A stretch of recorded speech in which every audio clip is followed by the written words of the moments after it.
Part 3 ng aming lakaran papuntang Puning Cave.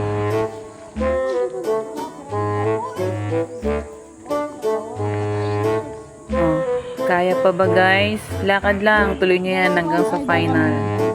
Ano? Yung nagtanong ka kung ilang oras ba, sinabi sa'yo 1 hour. May nagulat ka 1 hour. O, gusto niyo to, kaya tara, tapusin natin. Kaya mo pa ba? Kita mo?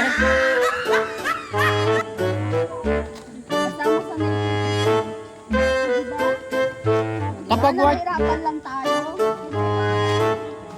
Dito sa mga oras na to, maangal na si Madam kapag Cholo. worth it yung lugar, Kasi napapagod na siya.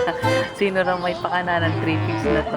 Nananahimik raw siya doon na nag-happy-happy, eating-eating, pero inaya siyang pumunta rito sa Puning Cave.